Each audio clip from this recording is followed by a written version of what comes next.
Assalamualaikum warahmatullahi wabarakatuh. Apa kabar teman-teman? Mudah-mudahan teman-teman selalu dalam lindungan Allah Subhanahu wa taala. Amin ya rabbal alamin. Kali ini aku mau sharing pengalaman dari salah satu subscriber yang gak mau disebut namanya. Jadi beliau minta disebut dengan hamba Allah ya teman-teman.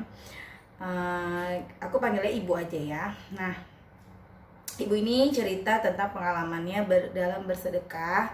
Tapi sebelumnya klik dulu tombol subscribe-nya, kemudian klik juga gambar loncengnya. Jadi kalau aku ada video baru, teman-teman bisa dapat notifikasi dari YouTube.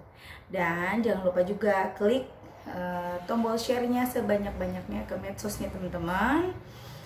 Mudah-mudahan dengan men-share video ini makin banyak lagi saudara-saudara kita yang mudah-mudahan dengan men-share video ini menjadi amal kebaikan buat kita semua. Amin ya rabbal alamin. Nah, langsung aja ya teman-teman kita baca. Judulnya, si ibu ngasih judul sendiri. Niat bersedekah untuk akhirat tapi masih di dunia pun Allah sudah membalasnya. Masya Allah ya. Assalamualaikum Mbak Mel, apa kabar? Mudah-mudahan Allah masih memberi nikmat hidayah kita semua, amin. Sehingga kita tetap bisa istiqomah untuk beribadah. Mbak, saya akan mau mengisahkan kejadian 2 tahun yang lalu tentang sedekah. Rumah saya alhamdulillah dekat masjid, Mbak. Saya berpikir dan berniat bersedekah ingin bayarin listrik masjid tersebut walaupun saya sembunyi dari keluarga. Yang tahu cuma pengurus masjid sama orang yang di pembayaran listrik tersebut. Waktu itu karena saya mau berangkat kerja jauh, saya inisiatif menitip pembayaran listrik untuk 4 bulan. Saya niat bersedekah bayaran listrik masjid karena pengen diterangin di dalam kuburan saya kelak. Tiba suatu saat saya punya hajat menikahkan anak saya, pesta kecil-kecilan dengan qadar Allah. Pas hari pernikahan itu semua mati lampu. Dan mati lampunya itu seharian penuh. Ada pertolongan Allah buat saya. Subhanallah Mbak Mel. Pada hari itu juga ada hamba Allah yang menyedekahkan genset buat masjid itu. Jadi saya bilang sama pengurus masjid itu bahwa saya mau pinjem buat pernikahan anak saya. Coba bayangkan Mbak Mel, kalau Allah tidak menolong saya lewat genset di masjid itu, seperti apa pesta pernikahan anak saya tanpa ada penerangan. Mungkin cuma ini aja dulu kisah keajaiban sedekah yang saya alami. Mudah-mudahan bisa jadi motivasi buat teman-teman. Jangan takut untuk bersedekah. Pasti Allah ganti kok sesuai dengan kebutuhan kita. Terus semangat bersolawat dan bersedekah. Insya Allah Allah pasti menolong kesulitan kita. Kemudian si ibu ini kirim lagi testimoni. Apabila kita tidak punya BPJS manusia, jangan takut, ambil aja BPS-nya Allah. Malah mendapatkan 2 paket, yaitu dunia dan akhirat. Assalamualaikum Mbak Mel, alhamdulillah puji syukur atas semua rahmatnya Allah masih terlimpahkan untuk kita semua. Insya Allah saya akan menceritakan keajaiban sedekah yang saya alami. Setahun setelah menikah, anak saya hamil. Waktu itu sebenarnya anak saya masih kecil, baru 17 tahun. Dan badan anak saya juga kecil dan kurus. Bidan juga memprediksikan bahwa persalinannya nanti harus dioperasi. Dan sedang saya tidak mempunyai BPJS. Sedang biaya operasi harus disiapkan sekitar 15 juta. Uang dari mana? Uang segitu banyaknya. Ya udah, saya ngambil keputusan bahwa saya mau ngambil BPJS-nya Allah. Saya terus bersedekah ke masjid sama ke TPA. Akhirnya saya terus terang sama keluarga bahwa saya tiap bulan bayarin listrik masjid. Akhirnya sama anak saya yang hamil diterusin bayar listrik karena saya kerja jauh. Alhamdulillah waktunya persalinan pun tiba. Waktu sore anak saya ngasih kabar bahwa mau melahirkan. Saya gak langsung pulang karena belum izin. Terus saya bilang sama ibu majikan, udah malam, ya udah saya putusin pulang besok paginya. Semalaman saya tahajud, berdoa sama Allah pengen dilancarkan persalinan anak saya. Waktu yang sangat menegangkan terjadi. Waktu itu benar anak saya udah gak kuat lagi dan bidan pun udah nulis surat rujukan untuk rumah sakit. Tapi subhanallah dengan keajaiban dari Allah, anak yang sudah tidur tak berdaya akhirnya bangun dan ada kekuatan lagi untuk berusaha. Dan alhamdulillah akhirnya bisa lahir dengan selamat tanpa operasi. Masya Allah. dengan biaya 1.100.000, dan alhamdulillah ibu majikan saya nyumbang 500.000. Belum dari saudara-saudara, totalnya habis melahirkan malah masih punya sisa uang 700.000. Alhamdulillah, itulah testimoni saya kedua mengenai tentang dahsyatnya sedekah.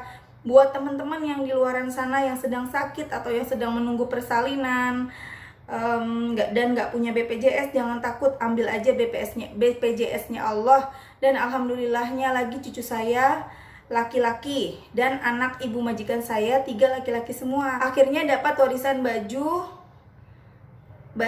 anak ibu majikan saya, biarpun baju bekas tapi masih kayak pakai, dan beliau orang kaya, jadi bajunya bermerek semua yang tidak kebeli oleh saya. Tapi alhamdulillah cucu saya bisa pakai, alhamdulillah. Wassalamualaikum warahmatullahi wabarakatuh. Masya Allah ya teman-teman. Jadi ini tuh testimoni dari hamba Allah, kita sebut aja ibu. Nah, si ibu ini tuh menceritakan tentang kisahnya dalam bersolawat 2 tahun lalu dan setahun yang lalu. Jadi dari mulai 2 tahun yang lalu, si ibu ini sering banget selalu bayarin listrik masjid. Jadi listrik masjid dia yang bayar, nggak ada yang tahu kecuali pengurus masjid dan tukang masjid dan Allah, tukang listrik dan Allah tentunya. Dan pada saat pernikahan anaknya, mati lampu di daerah itu, dan alhamdulillah si ibu dapat pinjaman genset dari orang yang sedekah genset di masjid. Alhamdulillah, bener. Kalau bukan karena pertolongan Allah, gimana ya dapat genset semudah itu ya teman-teman ya.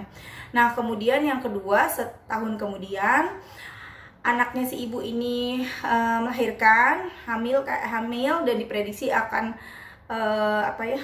akan sesar gitu kan, karena anaknya si ibu ini kecil, badannya kecil dan memang masih kecil, dan nggak punya BPJS. Kalau BPJS kan gratis ya teman-teman, dan dia nggak punya BPJS, tapi dia yakin dia mau pakai BPJS-nya Allah dengan cara bersedekah.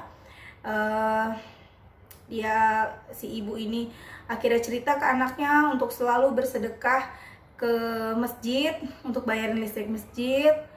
Dan beliau juga tahajud. Dan pada saat anaknya lahirnya sama sekali nggak pakai operasi, tapi normal dengan biaya 1.100.000, malahan dapat bantuan dari saudara dan juga majikan si ibu. Dan masya Allah, melahirkan yang harusnya mengeluarkan 15 juta prediksi dari bidan, dari dokter, malahan ini normal dan malah dapat kelebihan uang 700.000 tuh. Di mana tuh dapatnya kalau bukan dari pertolongan Allah? Kalau hitung-hitungan Allah mah kita nggak bisa ngitung ya teman-teman. Kalau hitungan manusia kan, prediksi manusia nanti begini. Nanti sesar biayanya 15 juta. Udah, nggak usah panik teman-teman, nggak usah panik. Aduh gimana nih, gak punya uang segala macam. Gak usah panik, serahin sama Allah. Seperti yang ibu tadi lakukan, sholawat, yakin kepada Allah. Sedekah memang pasti dibalas sama Allah ya teman-teman, berlipat-lipat yang kita nggak bisa ngitung. Tapi yang bikin si ibu ini dikabulkan doanya, diijabah ke hajatnya, diijabah doanya, tercapai semua keinginannya, karena ibu ini yang pertama yakin sama Allah, kemudian dia bersedekah. Kalau cuma sedekah tapi nggak yakin, percuma teman-teman. Kita nggak akan merasakan keajaiban. Justru kita malah jadinya nungguin, ya Allah mana, sama kayak sholawat, mana nih udah sholawat kok belum dapat pertolongan, mana nih saya udah sedekah tapi kok belum ada pertolongan. Nah, karena dia yakin banget dengan pertolongan Allah, disitulah si ibu dapat pertolongan Allah yang maha dahsyat. Dan satu lagi, dengan bersedekah, kalau hitung-hitungan kita manusia kan, kita sedekah, kita ngeluarin uang, harusnya uang kita berkurang dong, ini malah bertambah. Hitung-hitungan di mana kalau bukan hitung-hitungan sama Allah? Hitung-hitungannya Allah tuh begini teman-teman. Jadi buat teman-teman yang malas bersedekah, ayo sedekah. Tapi kalau bisa sedekahnya jangan sembunyi-sembunyi aja, diem-diem, gak usah ada yang tahu. Bagusnya sih kalau memang mau ada yang tahu nggak apa-apa, tapi kita harus bisa mengolah hati kita untuk nggak menjadi riya. Karena kalau udah riya, percuma, kita nggak dapet apa-apa dari Allah. Kita jangankan untuk mendapatkan balasan dunia, balasan akhirat pun kita nggak dapat, balasan pahala pun kita nggak dapat. Jadi kalau kita khawatir kita akan ria, sebaiknya diem-diem aja. Lebih baik kita kasih 5.000 ke orang tapi diem-diem daripada kita ngasih 100.000, 500.000 tapi kita kasih tahu ke orang-orang gitu loh teman-teman. Untuk menjaga diri kita dari ria, dari ujub, untuk menjaga hati kita lah gitu ya teman-teman. Dan dengan bersedekah hati kita tuh jadi lembut teman-teman. Dengan bersedekah hati kita menjadi lembut, jadi bisa menerima kenyataan, bisa menerima keadaan, bisa menghadapi segala masalah. Cobain deh teman-teman. Kalau aku sendiri pernah waktu itu anakku, kayaknya aku udah pernah cerita ya teman-teman ya, anakku sakit panas, aku udah berobat kemana-mana, udah berobat ke dokter kemana-mana lah ya teman-teman, gak sembuh-sembuh juga, malah makin tinggi panasnya sampai menggigil.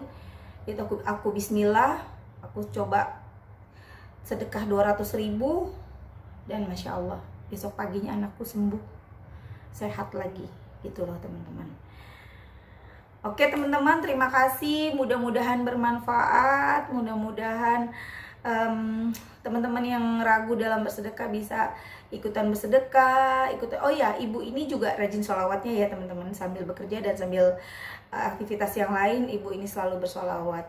Jadi kerjakan semua amalan-amalan yang baik, mudah-mudahan menjadi penolong kita di akhirat nanti. Amin ya rabbal alamin. Assalamualaikum warahmatullahi wabarakatuh.